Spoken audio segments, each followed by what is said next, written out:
Oh Lord of the universe, what is this corona? There is no food in my house.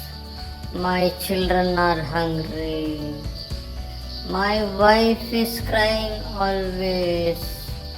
What can I do, God? Please send us some food. Please. We cannot wear this mask. We can take the vaccine, no problem. But with this mask, I can't breathe properly. If I wear this mask, my children won't recognize me. Please help me, God. Don't worry, my dear.